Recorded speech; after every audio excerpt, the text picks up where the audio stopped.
Survivors of the Maui fire say that they received no warning and that the flames appeared so quickly that escape was difficult. Everything was suddenly in flames, and many found refuge in the ocean for hours while their homes burned to the ground and into the same powdery ash footprint we've seen in recent years.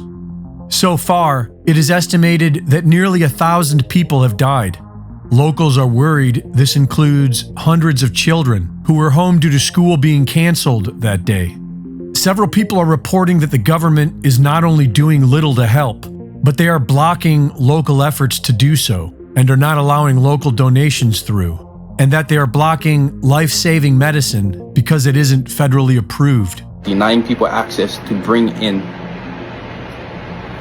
supplies, just supplies for people to live.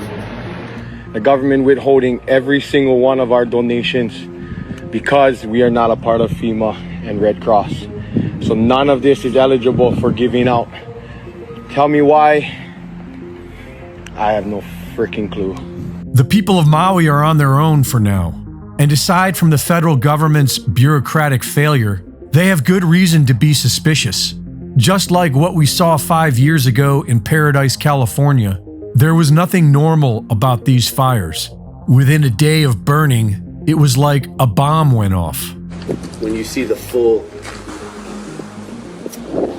extent of the destruction of Lahaina, it will shock you.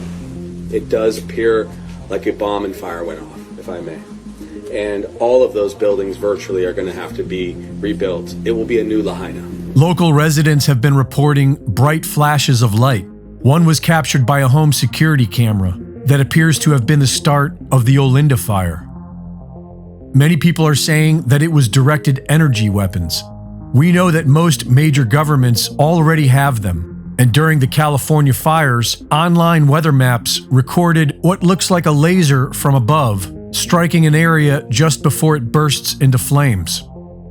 In his research, Dennis Mills discovered that the incendiary aluminum and barium nanodust from chemtrails is most likely fueling the ferocity of today's so-called super wildfires. And on the day before the Maui fires broke out, locals were reporting a heavy overcast from chemtrailing that they'd never seen before. It's also interesting to note that the Maui police chief was the incident commander for the Las Vegas mass shooting in 2017. Lahaina is considered to be a historic and sacred land. It was the capital of the Kingdom of Hawaii before it was taken by the United States. It's been occupied by native Hawaiians ever since, who are defiantly opposed to the mainland outsiders who have been buying up land with no respect for local culture.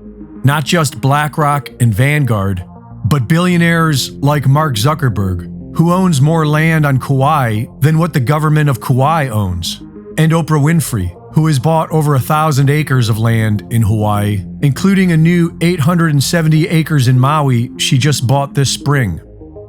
In 2018, the Paradise wildfires broke out exactly where the United Nations have plans to somehow make off-limits to humans. And that same year, a report on wildfire prevention was published that was focused on the exact same areas in Maui where the fires just broke out. All the historic downtown, all of it is demolished and all the houses gone. But those commercial big box stores are still there. Hawaii Governor Josh Green has been putting the World Economic Forum's Great Reset agenda ahead of Hawaiian interests.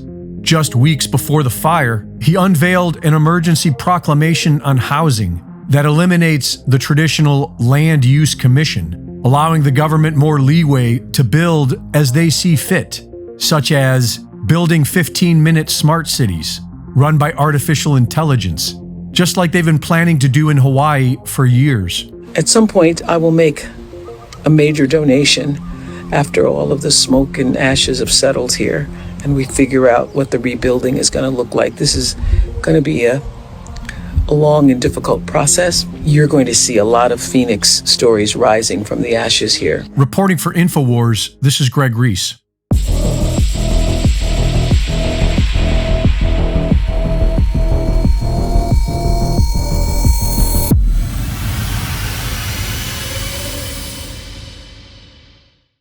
Thank you for watching the latest Greg Reese Report.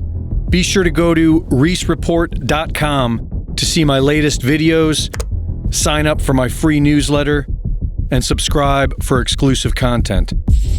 And be sure to support my sponsor at InfoWarsStore.com. Omega-3 fatty acids are needed for optimal strength, and they can only be obtained through diet. They can be found in grass-fed beef, which is why the ruling class is trying to ban it, and they can be found in fish, which are arguably the best source of omega-3s. But the problem today is finding fish without a high mercury content.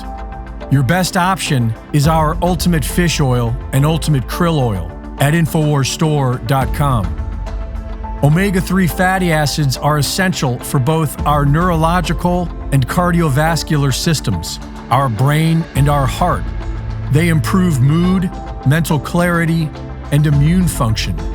Get your essential omega-3 fatty acids from the best sources available, Ultimate Fish Oil and Ultimate Krill Oil. Get some today at InfoWarsStore.com.